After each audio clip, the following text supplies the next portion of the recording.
I've been on a nostalgia kick lately and I revisited some childhood games. And I looked at Pokemon Pearl. And while I looked at the game, I remembered that one Pokemon, Drifloon. And I thought, yeah, this is like this cute balloon thingy. But I also vaguely remembered that I thought there was something weird about this Pokemon. And I couldn't recall what it was. I read its Pokedex entry. The Pokedex entry in Pearl flat out says it tucks onto the hand of children to steal them away. However, it gets pulled around instead. Okay, excuse me. What? I also looked at Heart Gold is even better. It is whispered that any child who mistakes Drifloon for a balloon and holds onto it could wind up missing. And this also leads then to Pokemon Y. These Pokemon are called the Signpost of Wandering Spirits. Children holding them sometimes vanish. You know, I thought it was Team Rocket that was actually stealing, and now I learned that there's this Pokemon that casually is trying to adopt children into the afterlife. As a child, I did not understand all the implications, all these different Pokedex entries. But when I read this, I felt like I opened a cursed storybook. This one Drifloon entry actually sent me down a rabbit hole, uncovering entry after entry of creepy, unsettling Pokemon lore. Welcome to Pokemon's creepiest Pokedex entries. When I read a lot of these Pokemon entries, I realized one thing. Plenty of Pokemon actively prey on humans, and it is usually kids. Apparently the Pokemon world is seriously like a child safety problem. Take Duskull as an example. This floating, skull-faced ghost. According to the Pokedex entry in Platinum, it loves the crying of children. It startles bad kids by passing through walls and making them cry. So Duskull is basically the boogeyman. It feeds on children's fear. But if we read its entry in Heart Gold, it becomes again much darker. If it finds bad children who won't listen to their parents, it will spirit them away, or so it is said. I always thought that the Pokedex was like a scientific thing, that it really tells you something about the Pokemon. But because it mentions that it is a rumor and does not really give you any information about the Pokemon, it seems more like a tabloid. But let's go over to some other Pokemon that goes beyond scares and just straight to murder. Gourgeist, the jack-o'-lantern ugly ass Pokemon. It has a particular strange entry. In Omega Ruby, it says the following. Singing in an eerie voice, they wander town streets on the night of the new moon. Anyone who hears the song is cursed.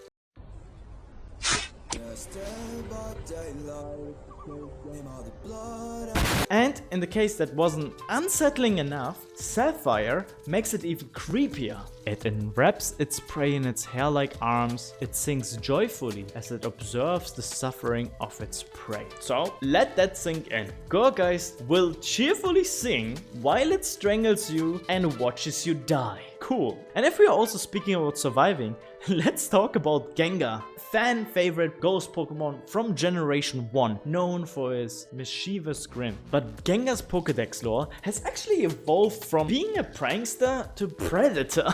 While in red, it just stated, under a full moon, this Pokemon likes to mimic the shadows of people and laugh at their fright. In Pokemon Sun, the entry issues this chilling notice. Should you feel yourself attacked by a sudden chill, it is evidence of an approaching Gengar. There is no escape. Give up. Not only that escalated quickly, the game basically says if you get a cold shiver out of nowhere, a Gengar is coming to you and it will end you. Surrender your fate. And I just want to remind you, this is a game for kids. And get this, the entry in Pokemon Moon adds also a twist. It apparently wishes for a traveling companion. Since it was once human itself, it tries to create one by taking the lives of other humans.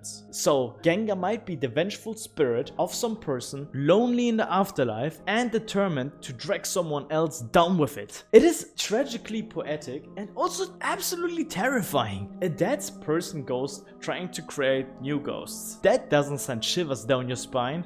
Well, in a Pokemon world, dead shivers mean Gengar's already there. Give up. But let's also talk about one of my favorite Pokemon, Cacturn. This Pokemon is to the desert what sharks are to the ocean. By day, Cacturn just stays still and it conserves its water. But by night, it becomes alive and hunts. As in Pokemon Heart Gold and Y described, packs of them follow travelers through the desert until travelers can't move no longer. The mental image here is straight up out of a horror movie. A ragtag group of menacingly cacti silently tailing you step by step, just waiting for you to collapse from exhaustion. They don't attack you immediately, no.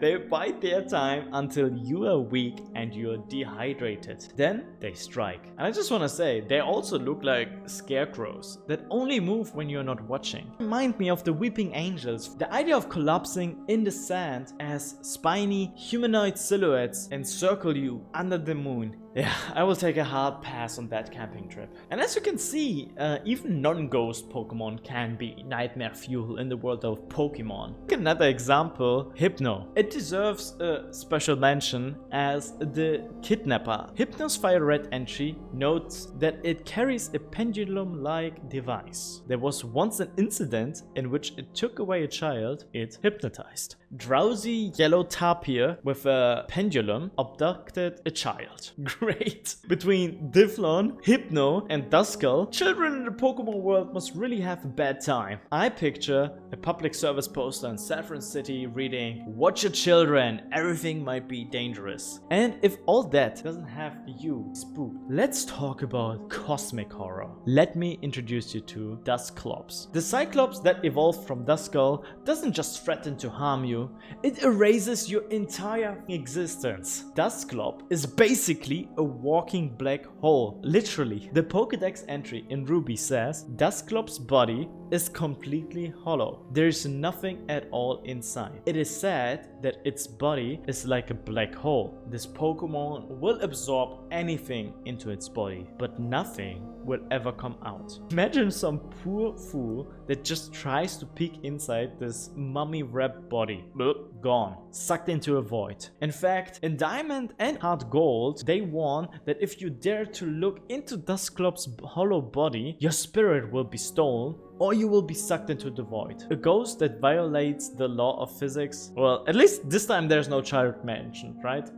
When I first learned that Pokemon could die, thank you Lavender Town, I was a bit shocked. But I figured like, okay, Pokemon are like animals, they have a certain lifespan. But what I did not expect was that in some cases, humans could effectively become Pokemon after their death. Some of the most unsettling Pokedex entries reveal that Pokemon are literally the ghosts and spirits of dead people. Or even also living people that are just cursed to transform. Exhibit A, Yamask. This unassuming ghost type from Unova is basically the saddest thing ever. Yamask carries a creepy golden mask everywhere it goes. And according to Pokemon Black, each of them carries a mask that used to be its face when it was human. Sometimes they look at it and cry. Take a moment to think about that. Yamask was once a person with a face, a life, memories. Now it is just like a drifting spirit of a Pokemon holding the likeness of its old human face, weeping over what it has lost. I think this is pretty tragic. Pokemon X expands on Yamask. These Pokemon arose from the spirits of people interred in graves. Each remains memories of its former life. So these poor souls even remember being human. Family, friends, all of it. And now there are a Pokemon carrying a death mask, forever mourning. When I first read that,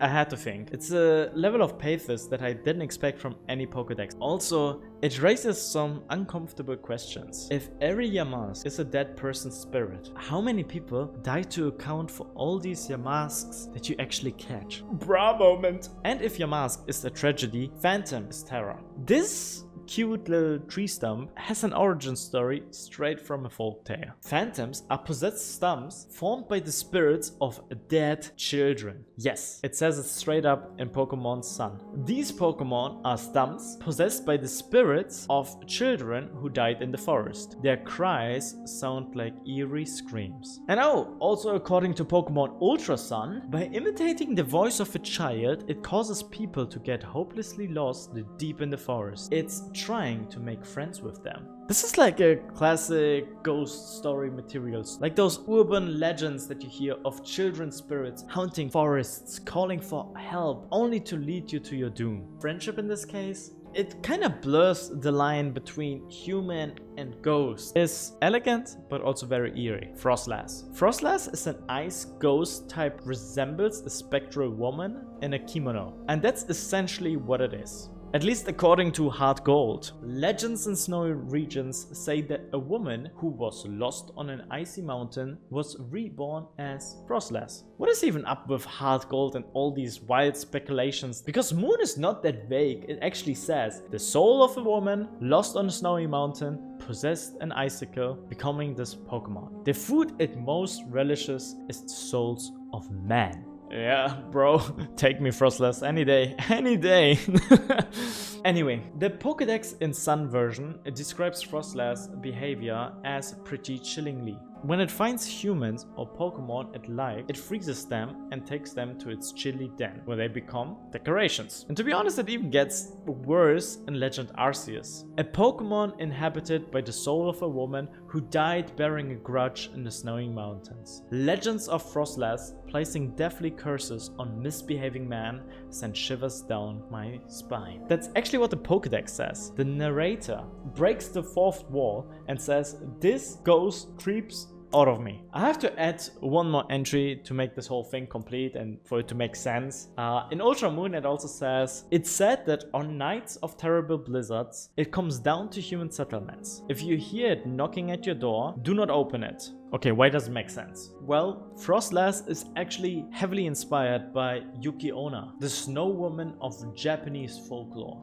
Beautiful ghost who lures men in blizzards and freezes them to death. Knowing that, every aspect of Frostlass just clicks into place. The way it also targets the handsome man, the knocking on doors during blizzards. It's tragic because Frostlass is the product of a lost soul, but it's also deadly. A woman with unfinished business in life becomes a spirit that literally chills others to the bone. I love that it is rooted in a myth. It makes the Pokedex entry actually feel like a campfire story. A very deadly one, actually. Frostlass is not the first human to turn into a Pokemon. At least according to the Pokedex, which is the best source of information that we have about Pokemon. The Pokemon in question is Kadabra. Yes, this spoon-bending psychic fox with the fabulous mustache. According to Pokemon Fire Red, it happened one morning. A boy with extrasensory powers awoke in bed, transformed into Kadabra. So a random human child with psychic abilities literally became Kadabra overnight. That's pretty Kafka-esque. This entry has also fueled endless fan theories. Is Kadabra like originally a human species? Are Abras just psychic kids that haven't transformed yet? Would Kadabra be a subscriber of SK Nero on YouTube? The greatest questions are getting asked. Just as a funny side note, Kadabra's Japanese name is Jungerer, a reference to Uri Geller, a famous illusionist. For years, Uri Geller actually sued to prevent Kadabra Pokemon cards because he felt it was his likeness, the spoon bending and all. He eventually gave also permissions in the year 2020. Regardless, this entry is equal parts creepy and also fascinating. It stands out. And who knows, maybe your neighbor's Machoke is actually like your long lost uncle who wished for gains and got more than he bargained for. The Pokedex opened a weird can of worms with this one actually, and to this day it's one of these tidbits that make you go, did I just read that right? Yes, you did. The Pokemon world apparently has its own version of fairies. So far we have seen restless child spirits, vengeful women, and even a surprise human to Pokemon metamorphosis. These entries add a layer of existential horror to Pokemon lore. The loss of oneself, whether through death or also a curse. It's not just that these Pokemon can actually harm you. Sometimes they are you, or who you might become under some unlucky circumstances. Ghosts of humans are heartbreaking. Sure, but what about ghosts in objects? There's actually multiple Pokedex entries that feature Pokemon that sprang to life from animated things. Some are full of negative energy, are also filled with vengeful spirits. And one of these super creepy characters is Banette, a Pokemon that is basically Chucky in the Pokemon universe. Banette is literally a cursed doll that came to life. And as the Pokedex entry tells us in Pokemon Pearl, a doll that became a Pokemon over its grudge from being junked. It seeks the child that disowned it. Alpha Sapphire's version also adds the following then. Cursed energy permitted the stuffing of a discarded and forgotten plush doll, giving its new life as Banette. The Pokemon's energy would escape if word ever opened its mouth. And then Emerald just puts the nail in the coffin. An abandoned plush doll became this Pokemon. They are said to live in garbage dumps and wander about in search of the children that threw them away. And if this isn't a horror movie plot, I don't know what is. Banette even uses itself as a voodoo doll, sticking pins into its own body to lay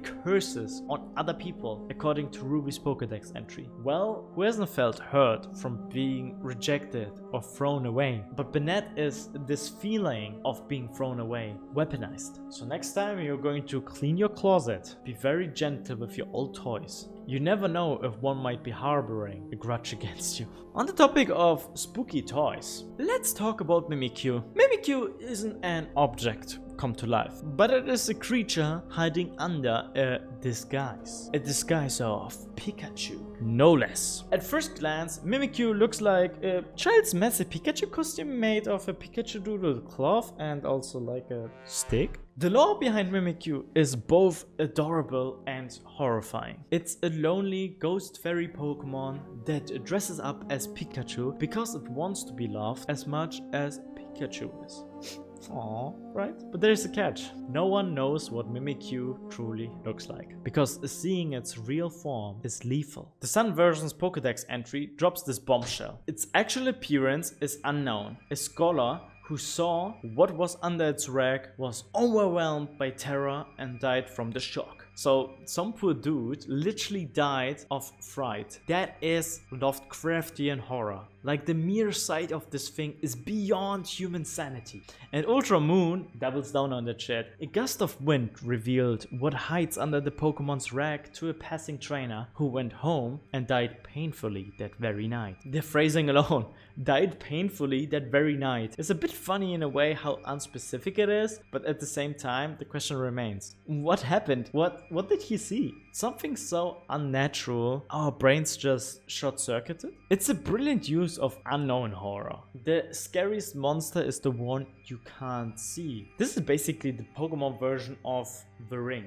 Don't look at it or you die. There's even an actual episode in the anime where Team Rocket's Mew peeks under the Mimikyu's clothes and he nearly kicks the bucket on the spot, describing an indescribable horror under there. The show played it like a joke, but the point was made. Mimikyu's true form equals nope.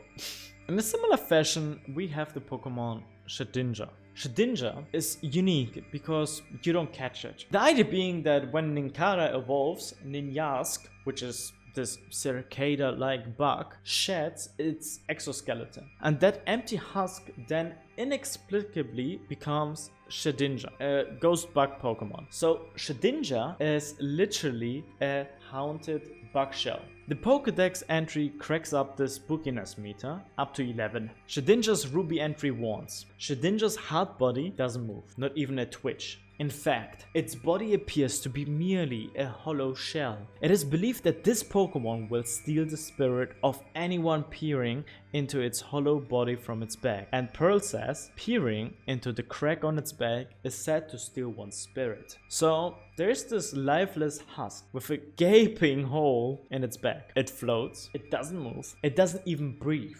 Shedinja also has this weird halo-like circle above its head, just to hammer home the dead but ascended vibe. I always wondered, when you use a Shedinja in battle, aren't we technically like staring at the shell crack all the time? How's our trainer spirit not sucked out? Shedinja's concept is also heavily inspired by Japanese folklore, where a discarded husk, like cicada's shell, could house a soul. It's also a bit like those urban legends of staring into certain ghosts or reflective surfaces, which causes death. Shedinja also has this notorious game ability called Wonder Guard that makes it immune to almost all attacks except those which are very effective against it. Kind of eerie. So now we have dealt with a lot of ghosts, curses, or vengeful spirits, but the Pokedex horror doesn't all come from supernatural things. Some come straight from nature itself, amplified by a touch of science fiction. These last two entries hit close to home because they are rooted in real-world dreadful concepts. Sometimes, truth is scarier than fiction, and Pokemon managed to weave real scientific nightmare into its lore in a creepy way. Let's start with this classic Kanto creature, Parasect. On the surface, Parasect is just a big orange bug with a mushroom in its back, but you see, Parasect evolves from Paras, a cute bug that already has these two little fungus sprouts growing on it. When it becomes Parasect, the fungus has taken over its mind. As the Pokedex lays out in Pokemon Red pretty plainly, a host-parasite pair in which the parasite mushroom has taken over the host bug prefers damp places. And Diamond's version confirms it also. A mushroom grown larger than the host's body controls Parasect. It scatters poisonous spores. The insect's mind is just gone and the fungus is in charge. Those dull white eyes on Parasect, nobody's home anymore. Is that creepy enough yet? It gets even better or worse, like however you see it. Pokemon Crystal adds one disturbing detail. When nothing's left to extract from the bug, the mushroom on its back leaves spores on the bug's eggs. In other words, when the parasite has sucked its host dry, all nutrients are gone, essentially killed it. It makes sure the next generation is infected at birth. Good lord, let's talk about generational trauma. This is basically the life cycle of certain real-world parasitic fungi. Most famously the Ordiosorticet, a zombie ant fungus that takes over ants' brains and forces them to climb up to a high spot before killing them off and also spouting a spore stalk out of the head. And if you've ever played The Last of Us or seen like these nature documentaries, you know what I'm talking about. You know how horrifying this is. And in fact, the Pokedex entry directly references a real fungus. It calls Parasect's mushroom Tochukasu, which is the Japanese name for Cordyceps sinensis. The fungus basically keeps the host alive, just enough to use it, guide its behavior, and propagate itself to the host's offspring. Basically, Parasect's Pokedex entry is describing Cordyceps fungus in an all-natural horror way. It was doing it back in 1996,